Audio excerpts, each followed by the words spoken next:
नमस्कार, मैं हूं संजय शर्मा। आप देख रहे हैं 4PM न्यूज़ नेटवर्क। लोकसभा चुनाव चरम पर आ गया है। सारे नेता मैदान में आ गए हैं।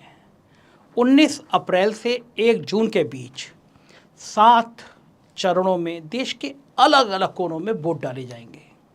4 जून को पता चल जाएगा, फैसला आएगा कि नरेंद्र मोदी तीसरी बार प्रधानमंत्री बनेंगे या एक कोई नया विकल्प इस देश में उभरेगा। इस समय अगर कोई ये कह रहा है कि आएगा तो मोदी, कई लोग कह रहे हैं, मैं जहाँ रहता हूँ, मेरी सोसाइटी में मेरे दोस्त, वो लोग भी कहते हैं आप कुछ भी कर लो, आएगा तो मोदी।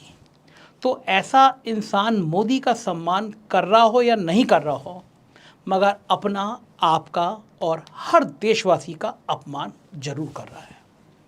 अब आप पूछेंगे कि कैसे कर रहा है और मैं क्यों कह रहा हूँ, तो आज मैं इस वीडियो में आपको डिटेल से बताऊंगा, जिसके बाद आपको समझ में आएगा कि दरअसल तस्वीर है क्या। अब की बार 400 पार, ये नारा गोदी मीडिया के लोग ज़्यादा ही जोर से लगा रहे हैं। जितना मोदी जी नहीं लगा रहे उससे ज़्यादा अंजना ओम कश्यप, रूपकला याका, सुधीर चौधरी, बाकी गोदी मीडिया लगा रहे हैं। जरा सोचिए, संविधान ने 18 वर्ष के ऊपर के हर भारतीय को वोट के रूप में एक ऐसी ताकत दी है, एक ऐसा मोर्चा संभालने का मौका दिया है, ऐसी ताकत जो वो अपनी मर्जी से, अपनी पसंद से, बिना किसी को बताए, जिसे ठीक समझे उसे दे सकता है, वोट के रूप में दे सकता है, सरकार चुन सकता है। और इस बार वोट की ताकत का इस्तेमाल करने वाले भारतीयों की संख्या 97 करोड़, 97 करोड़ लोग हैं, उनकी संख्या पहुंच गई है जो अपने वोट का इस्तेमाल करेंगे। जिनमें अलग अलग ज्वलंत मुद्दे हैं। हरियाणा का युवा रोजगार चाहता है, लद्दाख राज का दर्जा चाहता है, मणिपुर शांति चाहता है, बिहार भूखमरी से आज़ादी चाहता है। जब करोड़ों लोग हैं और उनके सैकड़ों मुद्दे हैं, सब अपनी अपनी मर्जी से अपने अपने मुद्दे के बिना किसी को बताए वोट डालेंगे, तो ऐसे में ये दावा कि चाहे कुछ भी हो जाए आएगा तो मोदी, ये हर वोटर का अपमान नहीं तो और क्या है। अब की बार 400 पार, अब की बार 400 पार, ये नारा आपको झूठे अभिमान की बू इस नारे में क्या आ नहीं रही है? क्या है वोटर्स को ललकारने जैसा? ये नहीं है कि अब की बार 400 पार, तुम चाहे कुछ भी कह दो, कुछ भी समझो, चाहे वोट दो या मत दो, हमारी इतनी सीटें तो आ रही हैं कि अब की बार 400 पार। याद कीजिए, चाहे 5 साल में एक बार ही सही, मगर चुनाव के वक्त उम्मीदवार इन वोटर्स के आगे हाथ बांधकर झुका हुआ खड़ा होता है। उस वक्त वो अपने वोट की ताकत के आगे नतमस्तक होता है, वो आपके वोट की ताकत के आगे नतमस्तक होता है, और जनता जनार्दन को भूल कर भी फॉर ग्रांटेड लेने की भूल नहीं करता। मगर 10 साल से दिल्ली में बैठे सत्ता पक्ष का घमंड देखिए कि उनके नारे, उनकी रैलियां आपसे निवेदन नहीं कर रही कि कृपया करके हमें वोट दीजिए, हमारी पार्टी को वोट दीजिए, कृपया करके मोदी को लाइए। वो आपको बता रहे हैं कि आएगा तो मोदी ही। वोटर और उसके वोट की ताकत को, इस घोर अपमान का बदला हमें कैसे लेना चाहिए? बस आंखें बंद करके किसी को भी वोट देकर नहीं, आंखों में आंखें डालकर उनसे सवाल पूछते हैं कि बताओ क्या किया पिछले 10 सालों में हमारे लिए, हमारे परिवार के लिए, हमारे समाज के लिए, हमारे देश के लिए। और आपके इस सवाल में दम होना चाहिए, आंखों में आंखें डाल के पूछना चाहिए, भाव के साथ तर्क भी होना चाहिए। इसके लिए मैं आज से और 1 जून तक, जब आप आखिरी वोट डालेंगे, मैं आपकी सेवा में लगातार हाजिर रहूँगा। हर बार एक नए वीडियो के साथ, तर्क के साथ हाजिर रहूँगा। ऐसा वीडियो जो आसान भाषा में और फैक्ट के साथ आपको 2014 से 2024 की यात्रा फिर से कराएगा, उन सारी यादों को ताज़ा करेगा जो आपसे कही गई थी। ऐसा वीडियो जो अच्छे दिन के वादे से लेकर राम मंदिर तक के हर चुनावी मुद्दे को समझाने की कोशिश करेगा, ताकि आपके वोट की ताकत में तर्क की तलवार जुड़ जाए और आपको कोई हल्के से ना ले पाए और कह ना पाए कि वोट दो मत दो, अब की बार 400 पार। बीजेपी ने पिछले 10 सालों में क्या किया? इस सवाल से पहले आइए आज जानते हैं कि बीजेपी ने क्या नहीं किया। जब कोई वादा बड़े मंच से किया जाए और वो पूरा ना हो तो उसे क्या कहते हैं? मैं बताता हूँ। जी हाँ, उसे जुमला कहते हैं। जुमला मतलब बस बोलने के लिए बोल दिया और हो गया वादा। और आज बीजेपी की राजनीति की महिमा देखिए कि ये शब्द अब भाजपा के हर अधूरे कार्य और झूठे वादे का पर्यायवाची बन चुका है। आज ऐसे 3 जुमलों की बात करते हैं जो आपको कहे गए हैं। भाजपा के जुमलों में सबसे पहला और सबसे बड़ा नाम जिसका आज तक पीछे नहीं छोड़ा है वो है इनकी सरकार के आते ही हर आदमी के खाते में 15 लाख रुपए। 2014 में इलेक्शन के पहले एक बड़ी रैली में नरेंद्र मोदी जी ने ये बात कही। आइए सुनते हैं उस समय उन्होंने कहा क्या था। जब चुनाव जीतने के बाद अमित शाह जी से इस वादे के बारे में पूछा गया तो देखते हैं कि उन्होंने क्या कहा। अमित शाह ने साफ तौर पर माना कि ये एक जुमला था, तो फिर कहा क्यों? पत्रकार और अमित शाह कह रहे हैं कि भाषण में वजन पैदा करने के लिए। क्या ऐसे झूठ से पैदा होता है भाषण में वजन कि कुछ भी कह दीजिए वजन आ जाएगा? नरेंद्र मोदी जी ये भी कह सकते थे कि बहुत सारा काला धन बाहर के देशों में जमा है और वो इतना ज़्यादा है कि सब वापस आए तो सरकार देश हित में बहुत सारे काम कर सकती है। अब कोई मोदी जी समर्थक कहेगा कि यही तो कहना चाहते थे। अरे भाई, अगर यही कहना चाहते तो यही कहते। 15 से 20 लाख रुपए जैसी एक निश्चित रकम बोलना, फिर साथ में बैंक खाते और मुफ्त शब्द का प्रयोग करना, ये वोटर को बरगलाना नहीं तो और क्या है। और कोई इनसे सवाल पूछ ले कि 15 लाख के बारे में तो ये पलटकर कहते हैं कि हमने तो बस 15 लाख की बात की है। राहुल गांधी ने तो आज तक आलू से सोना बनाने की बात की है। ये कहते हैं कि हमने तो 15 लाख की बात की है और राहुल गांधी ने तो आलू से सोना बनाने की बात की है। देखिए जरा ये मुद्दा। ऐसे बुद्धिमान, ऐसे तेजस्वी लोग हैं, वो आलू से सोना बनाते हैं। मोदी से लेकर भाजपा के हर छोटे बड़े कार्यकर्ता ने ये जुमला चलाया कि राहुल गांधी आलू से सोना बना रहे हैं।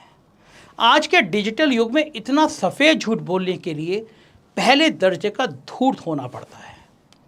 अगर सच्ची जिज्ञासा होती तो 5 मिनट में पूरी सच्चाई जानी जा सकती है। सिर्फ 30 सेकंड में देखिए कि मामला पूरा क्या था। बहुत ध्यान से देखिए। इस साइड से आलू डालो, उस साइड से सोना निकालो, इतना पैसा बनेगा, आपको पता नहीं होगा क्या करना है पैसे का। आलू के किसानों को कहा ऐसी मशीन लगाऊंगा, इस साइड से आलू घुसेगा, उस साइड से सोना निकलेगा।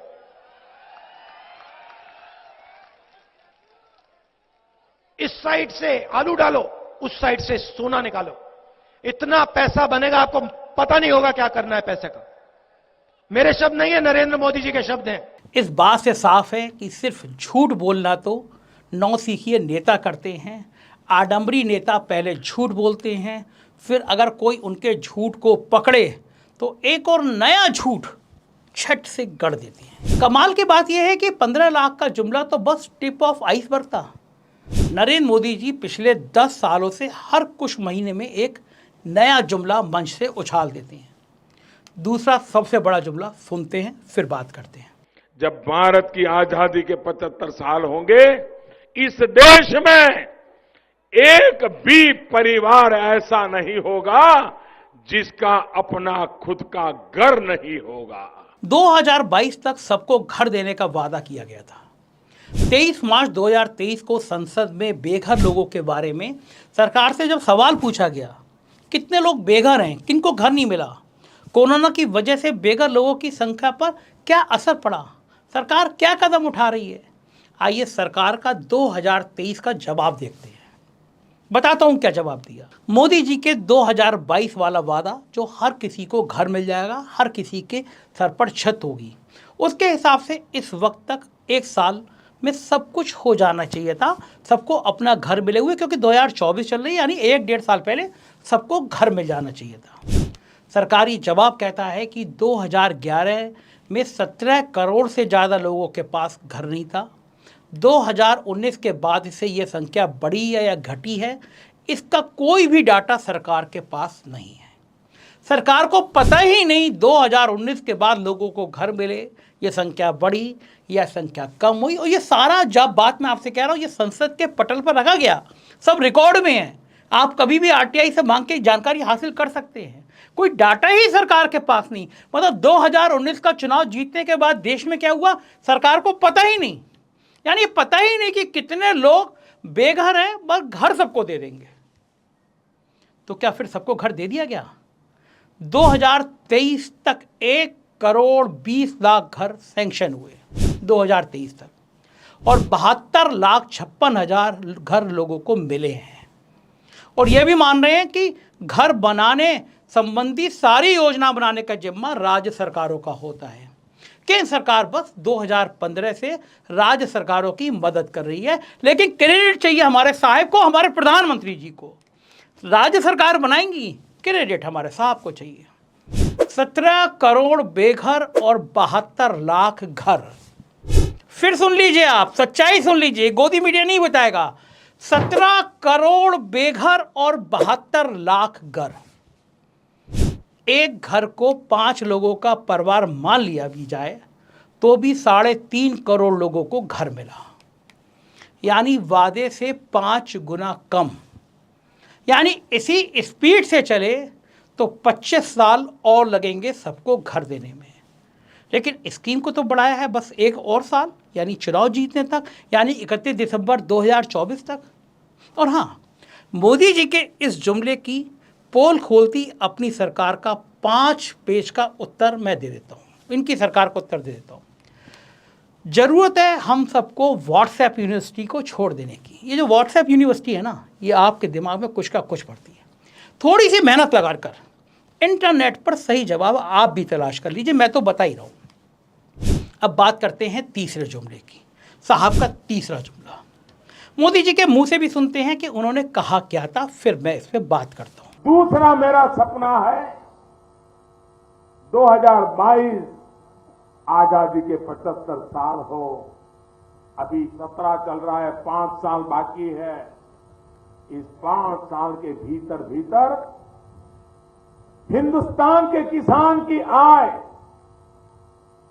डबल करनी है, 2 गुना करनी है। सुना आपने? इस वादे को पूरा करने के लिए मोदी जी ने 3 साल के भीतर ही कमाल का काम किया।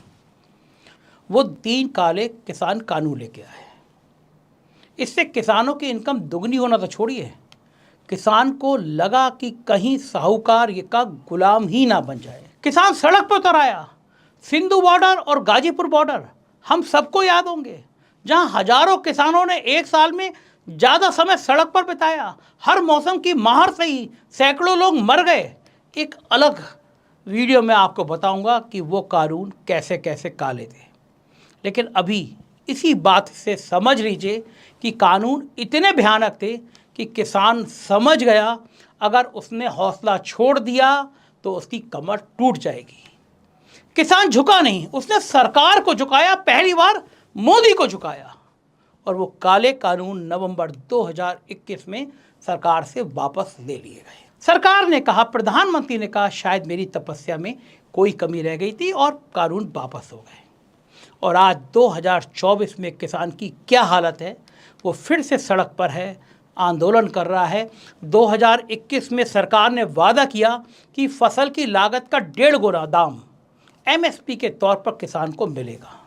लेकिन किसान को क्या मिल रहा है? अंबाला के शंभू बॉर्डर पर देखा आपने, ड्रोन से किसानों के ऊपर आंसू गैस के गोले छोड़े जा रहे हैं। जो ड्रोन सेना इस्तेमाल करती है दुश्मनों को निपटाने के लिए, वो ड्रोन किसानों के ऊपर गैस के गोले छोड़ने के काम आ रहे हैं। असल में किसानों की इनकम का क्या हाल है, आइए जानते हैं। डाउन टू अर्थ भारत की इकोनॉमी को समझाने वाली एक प्रतिष्ठित पत्रिका है। 2021 में इन्होंने सरकार के नेशनल स्टैटिस्टिकल ऑफिसर द्वारा सिचुएशन असेसमेंट सर्वे, इसको SAS कहते हैं, इस पर रिसर्च किया। फसल पर होने वाले बढ़ते खर्चों को जोड़कर अध्ययन किया और पाया कि 2014 से 2021 तक किसान की आमदनी घटी है, काफ़ी घटी है।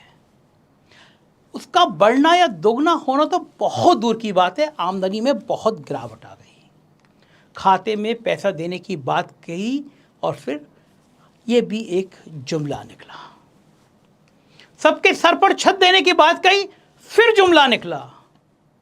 और देश के आधे से ज़्यादा लोगों को इनकम डबल करने की बात की, वो जुमला ही नहीं, एक धोखे जैसा निकला। वैसे तो जुमलों की लिस्ट इतनी लंबी है कि इलेक्शन भी खत्म हो जाएंगे, मगर इन झूठे वादों का पहाड़ हम पूरा पढ़ नहीं पाएंगे। इसलिए अगली वीडियो में मैं आपको कुछ और बातें समझाऊंगा, उन कुछ कामों को जो भारतीय जनता पार्टी सरकार ने किए और उनका देश पर क्या असर पड़ा। आप समझेंगे और आपकी आंखें खुलेंगी।